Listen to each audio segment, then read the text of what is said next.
আজকের ভিডিওটা কিন্তু খুব মজাদার হতে চলেছে, কাজেই স্কিপ করলে কিন্তু চলবে না। চলো কোথায় যাচ্ছি দেখতে হলে পুরো ভিডিওটা দেখতে হবে। আজকে হচ্ছে মানে যেই দিনটা ভিডিওটা হচ্ছে সেই দিনটা হচ্ছে 11th আগস্ট সানডে। তো আমি কিন্তু রেডি হয়ে গেছি। দেখে নাও আমাকে কেমন লাগছে, আর কমেন্ট করতে কিন্তু একদম ভুলো না। তা রেডি হয়ে চলছিলাম, তো শাহবাবুকে বললাম একটা ছবি তুলে দাও। যখনই ছবি তুলতে বলি তখনই তিনি ভিডিও করে বসেন, আর বলো না। যাই হোক, আমরা সবাই যাচ্ছি অনুষ্ঠান বাড়ির দিকে। হ্যাঁ, একটা অনুষ্ঠান বাড়ি তো নিশ্চয়, কিন্তু কিসের অনুষ্ঠান জানতে হলে কিন্তু ভিডিওটা দেখতে হবে। কিসের অনুষ্ঠান আশা করি বুঝে গেছো।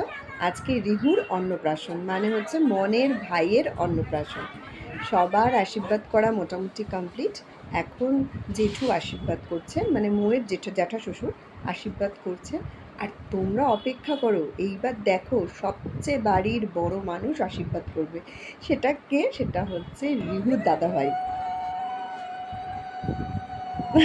তারপরে ছাদে চলে গেলাম খাওয়া দাওয়ার জন্য। মাছের মাথা দিয়ে ডাল, ভাত, আর হয়েছিল পটল চিংড়ি, পাবদা, চিকেন, চাটনি, পাঁপড় আর পায়েস।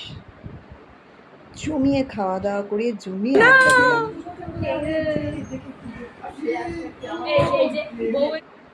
আড্ডা টাড্ডা দিয়ে বাড়িতে এসে ফ্রেশ হয়ে, আর এই ছানাদের সাথে তো প্রচুর ছবি তুলেছি। এবার আমার গন্তব্যস্থল 4:30টায় অফিস। একদম ফ্রেশ ট্রেশ হয়ে এবার অফিসে চলে গেলাম। আর সত্যি কথা বলতে মৌ ফোন করেছিল আমাকে 15 মিনিটের ছুটি নিয়ে রাত্রি 8টার সময় আসতে হয়েছিল। কারণ হ্যাঁ, দেখতে পাচ্ছ বিহানের বার্থডে, মানে মনের বার্থডে হয়ে গেছে 8 আগস্ট, কিন্তু আজকে যেহেতু সবাই ছিল আজকেই কেক কাটিংটা হয়েছে। আর জানো তো, যেহেতু সানডে অফিস থেকে ফিরতে অনেকটা রাত, মানে রাত হয়ে যায় আর কি।